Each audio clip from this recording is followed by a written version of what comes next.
अस्सलाम वालेकुम, my name है Sitara Kiran. This is topic educational psychology. हम आज एजुकेशनल साइकोलॉजी के बारे में बात करेंगे। सबसे पहले हम साइकोलॉजी के बारे में बात करते हैं कि what is psychology. Study of the human minds and function specially those effect behave. जो साइंस है वो स्टडी करते हैं इंसान के दिमाग और फंक्शन, जो ख़ास तौर पर इफ़ेक्ट करता है बिहेव, इंसान के बिहेव पे, कि इंसान का जो बिहेव है वो किस तरह से असरअंदाज होता है। स्टडी ऑफ माइंड दिमाग की स्टडी करता है कि इंसान के दिमाग में क्या क्या चीज़ें वजूद में आ रही है, कौन सी चीज़ें हैं जिसकी वजह से वो परेशान है, किन चीज़ों की वजह से वो खुश हैं, तो उसके दिमाग में क्या चीज़ें चल रही हैं। Science of the mind, science इस तरह से दिमाग की स्टडी करता है कि इनविजिबल थिंग्स, जो चीज़ें हमें नज़र नहीं आती, हम उन चीज़ों को कैसे जान सकते हैं, कैसे इस्तेमाल कर सकते हैं अपनी लाइफ में, और उन चीज़ों को जिसकी वजह से हमारी ज़िंदगी में हमें खुशी दे रही हो या कोई गम दे रहा हो।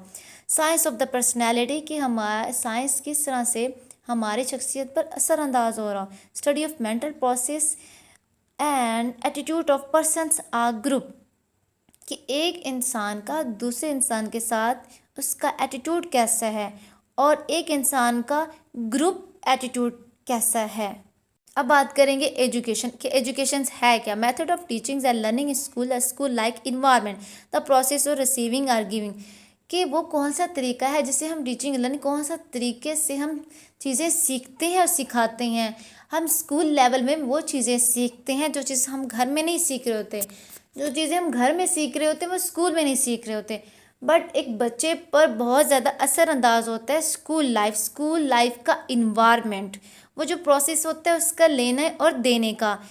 ये स्पेशली जो होता है वो यूनिवर्सिटी और स्कूल में होते हैं। लर्निंग प्रोसेस होता है जिसमें कॉग्निटिव एंड बिहेव, कॉग्निटिव उस चीज़ में होता है जिसमें हम थिंकिंग कॉन्शियस लेवल होता है कि हम किस तरह से किन चीज़ों को कैसे याद कर रहे हैं, बिहेव, हमारा बिहेव कैसा है। What is education psychology. Education psychology है क्या। Focus on learning process of early childhood and adolescence, जो फोकस होता है वो चाइल्डहुड पे और एडल्टसन पे होता है। जैसे उसकी सोशल इमोशनल स्टेटमेंट क्या है, कॉग्निटिव प्रोसेस क्या है, जो इन्वॉल्व होते हैं उसकी लर्निंग थाट्स पे, उसके थाट्स कैसे हैं, जो लाइफ वो गुजार रहा है उसका तौर तरीका कैसे है, कि वो माहौल में किस तरह से कितने अरसे तक रह सकता है। ये सब कुछ एजुकेशन साइकोलॉजी से एक बच्चे और एक एडल्सन की पर्सनैलिटी से पता चलता है कि वो किन चीज़ों से गुजर रहा है और उसका कॉग्निटिव प्रोसेस कैसा है और वो इमोशनल उसकी स्टेटमेंट कैसी है। ये सब कुछ हमें एजुकेशन से पता चलता है। यह एक चार्ट बना हुआ है एजुकेशन साइकोलॉजी का, कि एजुकेशन साइकोलॉजी स्टडी होता है टीचिंग बताता है एक स्टूडेंट को वो किस तरह से अपने गोल्स, लाइफ स्पैन जो गोल्स वो उसने अचीव करने वो किस तरह से कर सकता है, किस तरह से लर्निंग कर सकता है। एक टीचर में ये एबिलिटी होती है कि एक स्टूडेंट की खसूसियत को देख सके, उसकी डेवलपमेंट कैसे करनी है, उसकी मोटिवेशन कैसे करनी है, उसका लर्निंग प्रोसेस कैसे करना है। ये सारा कुछ एजुकेशन साइकोलॉजी से एक बच्चे की पर्सनैलिटी डिवेल्प होती है और इससे एक स्टूडेंट की गोल्स को अचीव करने में एक टीचर बहुत किरदार अदा करता है। अब बात करते हैं historical perspective and education psychology.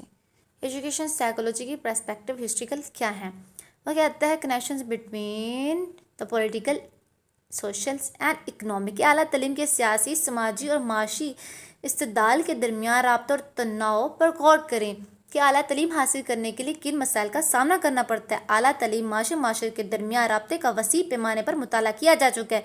तालीम नफ्सियात एक मजबूत निज़ाम बनाने से पहले बहुत सारे माहिर नफ्सियात इस बारे में बहुत फिक्रमंद थे कि लोग क्या करते हैं, क्या सोचते हैं और क्या पढ़ते हैं और कैसे सीखते हैं। ग्रीक फिलासफर अरिस्टोटल एंड प्लेटो ने इस टॉपिक्स के बारे में बहुत बहस की है कि अभी तक तालीमी माहिरीन नफ्सियात के ज़रिए मुताला किया जा चुका है। उस्ताद का किरदार, उस्ताद और तालिब इल्म के दरमियान का ताल्लुक़, इस बारे में जोन से अरिस्टोटल और प्लेटो ने बहुत बहस की। अब बात करते हैं major perspective in education psychology. सबसे पहले डेवलपमेंट पर्सपेक्टिव, तरक्की का नुक्ता नज़र इस बात पर तवज्जो मकरूज़ है कि बच्चे कैसे नई महारतें हासिल करते हैं जैसे वो तरक्की करते हैं। जिन पैगेट के अलमी नशोनुमा के मशहूर एक एग्जाम्पल के अहम तरक्याती नज़रिए की एक मिसाल है, जो देखते हैं कि बच्चे फ़िक्री तौर पर कैसे बढ़ते हैं, क्या सोचते हैं, क्या समझते हैं, کن چیزوں سے انہیں گزرنا ہے، کیا چیزیں انہیں تنگ کر رہی ہیں، کن چیزوں کی وجہ سے ان کی ڈیولپمنٹ اچھی ہو سکتی ہے۔ یہ سمجھنے سے کہ بچے نشو و نما کے مختلف حصوں میں کیا سوچتے ہیں، کیا کرتے ہیں، تعلیمی ماہر نفسیات بہتر طور پر سمجھ سکتے کہ بچے اپنی نشو و نما کے ہر موڑ پر ایک نئی چیز کو دیکھتے ہیں، سمجھتے ہیں، اس سے مطمئن ہے کہ اس کی عمر میں گروپوں کے لیے بہترین تعلیمی طریقے اور مواد بنانے میں مدد مل سکتی ہے، کہ ڈیولپمنٹ جو پرسپیکٹیو ہے وہ ایک بچے کی پرسنالٹی کو ڈیولپ کرتا ہے، وہ کن کن چیزوں کی وجہ سے اپنی پرسنالٹی کو بہتر کر سکتا ہے۔ اب بات کرتے ہیں کنسٹرکٹیو اپروچ، کہ یہ اپروچ ہوتی کیا ہے۔ وہ کہتا ہے کہ جو ایک لرننگ تھیوریز ہیں فوکس کرتا ہے کہ بچے کی ایکٹیویٹی کیا ہے، اس کا انٹرسٹ کیسا ہے، وہ دنیا کو کس طرح سے دیکھ رہا ہے، تو اس کا جو سوشل اینڈ کلچر انفلوئنس اس پہ بچے پر کیسے ایفیکٹ ہو رہا ہے، تو ہمیں یہ کنسٹرکٹیو اپروچ سے پتہ چلتا ہے کہ بچوں کو سیکھنے کے طریقے کس طرح سے ہم متاثر کر سکتے ہیں، ان کو کیا چیز پسند ہے، کون سی چیز پسند نہیں ہے، اور جس کی بنا پر وہ اپنی ڈیولپمنٹ میں چینجنگ کر سکتے ہیں، اپنی پرسنالٹی کو بہتر کر سکتے ہیں۔ اب بات کرتے ہیں کوگنیٹیو پرسپیکٹیو۔ کوگنیٹیو پرسپیکٹیو ایک انسان پر کس طرح سے اثر انداز ہوتی ہے، کن چیزوں کی بنیاد پر، کون سی بنیادی وجہ ہیں۔ بنیادی وجہ جیسے میموری، یادیں، بلیوز، ہمارے عقائد کیا ہیں، ایموشنز، موٹیویشنز، لرننگ پروسیس، جن کی وجہ سے ہماری زندگی پر اثر انداز ہوتی ہیں۔ علم نفسیات یہ سمجھنے پر مجبور ہے کہ لوگ کیسے سوچتے ہیں، کیا سمجھتے ہیں، کیا یاد کرتے ہیں، معلومات پر کارروائی کرتے ہیں۔ تعلیمی ماہر نفسیات جو علمی نقطہ نظر اختیار کرتے ہیں کہ بچے کیسے سیکھتے ہیں، کیسے یاد چیزیں کرتے ہیں، کن چیزوں کو سیکھنے کے لیے وہ کن چیزوں کو سیکھنے کے لیے وہ جذباتی ہو جاتے ہیں، کن چیزوں کے سیکھنے کے لیے ان کو کن چیزوں میں ان کی انٹینشن ہے، کیا انٹرسٹ ہے، اور کس طرح سے ان چیزوں کو سیکھ کر مسائل کو حل کرتے ہیں۔ دوسری چیزوں کے ساتھ بھی کہ ان کا انٹینشن، ان کا کوگنیٹیو پرسپیکٹیو کیا ہے، بچے کس طرح سے چیزوں کو سمجھ رہے ہیں، کن جذبات کے ساتھ ان چیزوں کو چاہتے ہیں کہ ہم ان چیزوں کو سمجھ کر یاد کریں اور ان پہ اپلائی کریں، اپنی مشکلات کو حل کرتے ہیں، تو یہ کوگنیٹیو پرسپیکٹیو میں ہی ہوتا ہے۔ اب بات کرتے ہیں بیہیویئر پرسپیکٹیو، کہ ایک بچے کا بیہیو وہ کیسے لرن کرتا ہے، کن پروسیس سے گزرتا ہے۔ کنڈیشنز ہو سکتے ہیں، آپرینٹ کنڈیشننگ بھی ہو سکتا ہے۔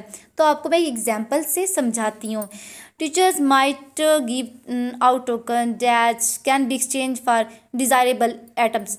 اس کے علاوہ میں آپ کو ایک ایگزامپل سمجھاتی ہوں جس سے آپ کو ایزیلی سمجھ آ جائے گی، کہ ایک بچہ کلاس میں اچھی پوزیشن لیتا ہے، ورک ٹائم پہ کر کے آتا ہے اور میم کا کہنا مانتا ہے، ڈیلی روٹین پہ ٹیسٹ دیتا ہے، تو میم اس کو ریوارڈ کے طور پر ٹافی یا کھلونا دے دیتی ہے، جس سے اس کا بچے کا گڈ بیہیویئر بن جاتا ہے، تو اس کا بیہیو کیا ہوگا، انکریز ہو جائے گا، وہ چاہے گا میں اور سیکھوں، میں اور اچھا کام کروں، میم مجھے ٹافی یا ریوارڈ کے طور پر مجھے کچھ اور دیں گی، تو اس میں موٹیویشنس ڈیولپ ہوگی، انکریز ہوگی، وہ زیادہ کرنا چاہے گا۔ وائل اس کے ادر ایک بچے کا بیڈ بیہیو ہے، وہ کام نہیں کرتا، وہ اسائنمنٹ نہیں کر کے آتا، تو وہ کہنا نہیں مانتا، تو میم اسے ڈانٹے گی، تھوڑی سی ڈانٹ کر دیا یا کوئی ایکسٹرا کام دے دیا اسے ہوم ورک کے، تو اس کو پتہ چل جائے گا کہ میرے اس بیہیو پہ مجھے ڈانٹا جا رہا ہے، مجھے ایکسٹرا کام دیا جا رہا ہے، تو اپنے اس ایٹیٹیوڈ کو ڈیکریز کرے گا اور کوشش کرے گا کہ میں اگین سے اچھا کام کر کے آؤں، تاکہ مجھے اس چیز سے نہ گزرنا پڑے۔ اس چیز میں یہ چیز چائلڈہڈ میں زیادہ تر لرننگ پروسیس اس وجہ سے ہوتا ہے، سٹارٹنگ میں ہی ڈیولپمنٹ چائلڈہڈ سے ہی سٹارٹ ہوتی ہے، ایک بچے کی پرسنالٹی چائلڈہڈ میں ہی ڈیولپڈ ہوتی ہے۔ بچہ جو بچپن میں سیکھے گا اتنے ہی وہ ایڈلسن میں ویسی اس کی رہے گی۔ دس از ٹاپک کلوز۔ اللہ حافظ۔